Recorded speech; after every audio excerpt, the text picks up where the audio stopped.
இதுவும் ஒரு stereo type break பண்ணுறதுக்காகவா இல்லை? அப்படிலாம் இல்லை. நான் ஷெட்யூல் போட்டது வந்து 30 days தான் போட்டேன். பட் ஒரு படம்ன்றது டீம் ஒர்க் தானே. எனக்கு தெரியாது நான் சீக்கிரமாக ஒரு 2-3 டேக்கில் ஓகே ஆகிடும்லாம். ஸோ அப்படி பண்ணும்போது என்னோடய ஆக்டர்ஸ் எல்லாமே சப்போர்ட் இருந்துச்சு. டெக்னீஷியன்ஸ் குறிப்பாக கேமராமேனாக இருக்கும். மெயினாக ஒரு படத்தோட செட்டில் இருக்கிறது கேமராமேன் டீம் தான். டைரக்ஷன் டீம் 4 பேர் தான் இருப்பாங்க. கேமராமேன் டீம் தான் லைட் மேன் எல்லாருமே. ஸோ எனக்கு கேமராமேன் ரொம்ப சப்போர்ட்டாக இருந்ததுனால அது பாசிபிள் ஆச்சு. அது வந்து திட்டமிட்டு பண்ணணும்லாம் கிடையாது. அப்படி எனக்கு தெரிஞ்சு யாராலுமே பண்ண முடியாது. எந்த படமாக இருந்தாலும் ஒரு இந்த டேஸில் முடிக்கணும்னு நினச்சா அது முன்ன பின்ன தான் ஆகுமே தவிர இவ்வளோ டிராஸ்டிக்காக பாதியெல்லாம் முடியாது. எனக்கு அப்படி நடந்தது வந்து என்னோடய டீமோட சப்போர்ட்டு தான். ஆக்டர்ஸ் எல்லாருமே கூட. ஏன்னா நான் கண்டினியூஸாக ஷூட் பண்ணேன். நான் லஞ்ச் பிரேக்லாம் விட்டவே இல்லை. இவங்கெல்லாம் நான் சாப்பிடவே இல்லை. ரொம்ப டார்ச்சர் பண்ணியிருக்கேன். ஸோ யாருமே அப்படி கோச்சிக்கவே இல்லை. ஸோ என்ன நீங்கள் இப்படி கண்டினியூஸாக ஷூட் பண்ணுறீங்கன்னா யாருமே கேட்கல. எல்லோரும் ரொம்ப நம்பினாங்க. ஸோ அதனால் அது பாசிபிள் ஆச்சு. அது வந்து இல்லை அந்த மாதிரிலாம் எனக்கு நான் பிளான் பண்ணி எனக்கு என்ன எடுக்கணும்னு எப்போவுமே தெரியும். அது மட்டும் தான் நான் ஷூட் பண்ணுவேன். வேறு யாருன்னா எக்ஸ்ட்ரா எடுத்துக்கணும் கூட எடுக்க மாட்டேன். அது எனக்கு பழக்கம். ஸோ அப்படின்னும் போது என்னை நம்பினாங்க எல்லாருமே. ஆக்சுவலாக நான் இதுதான் ஓகே அப்படின்னா அதை நான் ஃபஸ்ட்டு ஒரு டேரக்டர் ட்ரஸ்ட் பண்ணணும்ல. கேமராமேன் ட்ரஸ்ட், டீமே ட்ரஸ்ட் பண்ணணும். ஏன்னா படத்தை நான் எழுதியிருக்கிறத வந்து நான் என்னோடய இமேஜினேஷன் ஒன்று இருக்கும்ல, அதுதான் நான் எடுக்கிறேன்றதை கூட இருக்கவங்க முதல்ல நம்பணும். அதை நம்பாத போது தான் நமக்கு சிக்கல்கள் வரும். எனக்கு இதில் எல்லோரும் நம்பிட்டாங்க. அதனால் ரொம்ப ஈஸியாக இருந்துச்சுன்னு நினைக்கிறேன். டைரக்டர் சார், ஜெயச்சந்திரன் பேசுகிறேன். வணக்கண்ணா சார். இப்போது பெண் சுதந்திரம் அப்படின்னு சொல்லிட்டு தான் இந்த படத்தை எடுத்திருக்கீங்க. ஏற்கனவே லிஜோ வந்து இன்னொரு படம் நடிச்சிருந்தாங்க, காதல் என்பது பொது உடைமை அப்படின்னு சொல்லிட்டு. கிட்டத்தட்ட அதையும் வந்து பெண் சுதந்திரம் அப்படின்னு தான் சொன்னாங்க. பட் இந்த படத்தில் நீங்கள் வந்து 2 பெண்களுக்கு இடையில் உள்ள ஒரு பிரச்சனையை தான் நீங்கள் காரணம் பண்ணிருக்கீங்க. ட்ரெய்லர் பார்த்தா அப்படி தெரியுது. நீ என் புருஷனை கேட்க வந்தியா அப்படின்ற மாதிரி தான் கேட்குறாங்க. ஒரு டைலாக் வருது. நீங்கள் இந்த பெண் சுதந்திரம்ன்றதை வந்து எந்த வகையில் வரையறுக்கிறீங்க? அதுவும் இல்லாமல் இப்போது அமெரிக்காவிலேருந்து நிறைய இந்தியர்களை வந்து வெளியேற்றினாங்க. நிறைய ஆண்கள் தான் வந்தாங்க. அவங்களுக்கு கையில் விலங்கு காலில் விலங்கு போட்டு கொண்டு வந்தாங்க. அது எந்த வகையில் பார்க்குறீங்க? அது ஒரு சுதந்திரமா? இல்லை இந்தியா வந்து சுதந்திரமாக தான் இருக்குது. போர் விமானத்தில் கொண்டு வந்து இங்கே இந்தியாவில் இறக்குனாங்க. இதை பற்றியெல்லாம் அவங்களோட கருத்து ஏதாவது கொஞ்சம் சொல்ல முடியுமா?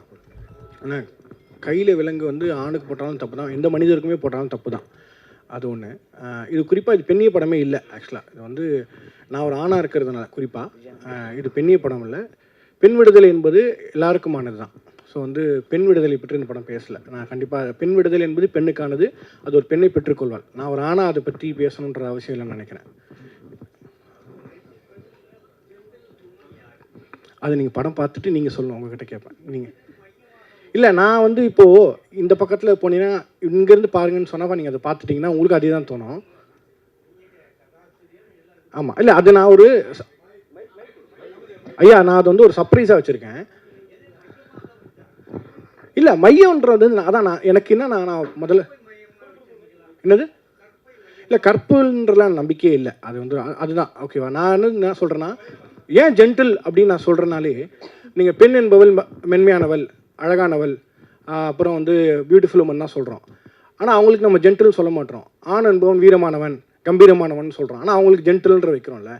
இந்த ஸ்பேஸ் தான் நான் பெர்ஸ்பெக்டிவ் சேஞ்சாக இருக்கும்னு நான் நம்புகிறேன். ஸோ நீங்கள் படம் பார்த்துட்டு நீங்கள் தான் சொல்லணும் இது யார் ஜென்டில் உமன் அப்படின்றது. அதான் அது இல்லை, நீங்கள் லேடிஸ்ன்ற கேள்வி மைக்கில் கேட்டுறேன் சார். இப்போ எல்லா இடத்துலையும் பேசும்போது பெண்களுக்கு தான் முன்னுரிமை அப்படின்னு சொல்கிறாங்க. எல்லா இடத்துலையும் அப்படி தான் இருக்குது. மகளிருக்கு தான் இலவச பஸ் பாஸ்லாம் கொடுத்துருக்காங்க. அப்புறம் லேடிஸ் அண்ட் ஜென்டில்மேன் அப்படின்னு தான் சொல்கிறாங்க. அப்புறம் சார் லியோ சார் பேசும்போது கூட சொன்னார், இது பெண்ணியத்தை பற்றிய படம் தான், பெண்ணியத்தை பற்றி என்னென்னமோ பேசுகிறாங்க. ஆனால் பெண்ணுங்களுக்கு சரியான விடுதலை இன்னும் கிடைக்கல அப்படின்னு மாதிரி சொல்கிறாங்க. நீங்கள் வந்து பெண்ணியல் பற்றி பேசலை அப்படின்னு சொல்கிறீங்க. இப்போ என்ன கன்ஃபியூஷன் சார் இந்த படத்தில்? இல்லை கதாசிரியராக நான் தான் அந்த கதை என்னன்றது சொல்ல முடியும்ல. ஆஸ் அ டேரக்டராக அது ஒரு பெர்ஸ்பெக்டிவாக கூட இருக்கலாம். மேபி ஒருத்தருக்கு பார்வை மாறோன்னா அவர் வேறு அதான். பட் ஆஸ் அ டேரக்டராக நான் இந்த படத்தை வந்து என்னவா பார்க்குறேன்னு ஒன்று இருக்குல்ல, அதுதான் நான் என்னோடய பெர்ஸ்பெக்டிவ் சொல்கிறேன். இப்போ அவர் சார் கேட்ட மாதிரி யார் ஜென்டில்னாரு, இப்போ அவர் ஒரு பாயிண்ட் ஆஃப் வியூ இல்லை. அந்த பாயிண்ட் ஆஃப் வியூ தான் அந்த படத்தோட ஒரு வித்தியாசமாக இருக்கும்னு நினைக்கிறேன். நம்ம படம் பார்த்த பிறகு கண்டிப்பாக நம்ம எல்லாருக்கும் இதை பற்றி இன்னும் பயங்கரமாக டிஸ்கஸ் பண்ணுவோம். இந்த கதையின் நாயகன் அப்படியா? அப்படிலாம் காட்டல சார். அதாவது உன் ஃப்ரெண்டா? கதையின் நாயகன் வந்து வேறு ஒரு வடிவத்தில் வேறு ஒரு நிறத்தில் இருக்காரு. நாயகிகள் 2 பேருமே சிவந்த நிறத்திலும் சார் ஆக்சுவலாக சூப்பர் சார். இது ஆக்சுவலாக வந்து எனக்கு நான் வந்து 3 நாளுக்கு முன்னாடி அரியை கூப்பிட்டேன்னு சொன்னல. ஏன்னா நான் முதல்ல இந்த கதையை பண்ணும்போது நான் வந்து அரிக்கு சொல்லியிருக்கேன் ஒரு தடவை, நான் பண்ணேன் ஒரு நைட்டு. என்னென்னா இந்த மாநிலத்தில் இருக்கிற ஒருத்தரை நம்ம வந்து கேஷ் பண்ணக்கூடாது அப்படின்றது நான் ரொம்ப கான்ஷியஸாக இருந்தேன்.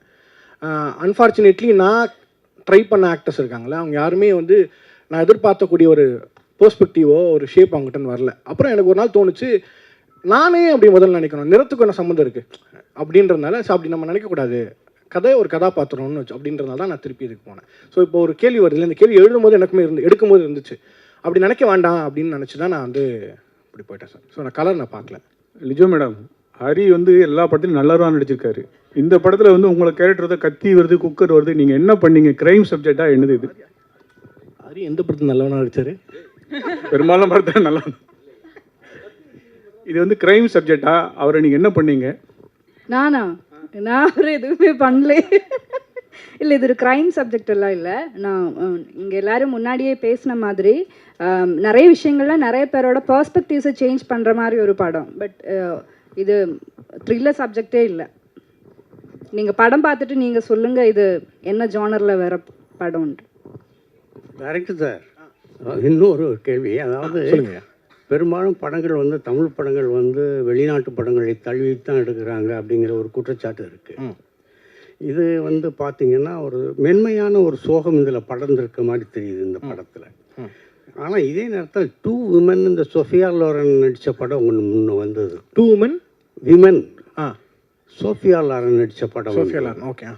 அது வந்து 2 பெண்களை பற்றியது தான், அம்மா மகளை பற்றியது தான். அந்த இதை தழுவி கதையை காப்பியா அப்படின்னு கேட்குறீங்களா? காப்பியான்னு கேட்கல, இல்லை தழுவல் இன்ஸ்பிரேஷன்றது உருட்டு தானே. இன்ஸ்பிரேஷன் அந்த இதை வச்சுட்டு வரலாம்ல. இது ஒரு பெண்ணு, அது ஒரு பெண்ணு. இல்லை ஆக்சுவலாக எனக்கு நீங்கள் சோஃபியா ஆரணுன்னே நானும் லைட்டாக அப்படியே அப்படி ஒன்று யாருன்ற மூஞ்சி ஞாபகமே வரல எனக்கு அந்த அளவுக்கு தான். ஸோ அப்படி எதுவுமே இல்லை கண்டிப்பாக. இது சார் ஆக்சுவலாக அது ரொம்ப ரொம்ப ஈஸியான காமனான கதை தான் சார். ரொம்ப ரொம்ப பயங்கரமான யோசிக்கல, ரொம்ப பழைய கதை தான். மேபி அது வந்து ப்ரெசென்ட் பண்ண பிளேட்டு தான் டிஃப்ரெண்ட்டாக இருக்கும். நமக்கு ரொம்ப பரிச்சயமானது தான் அந்த படமே.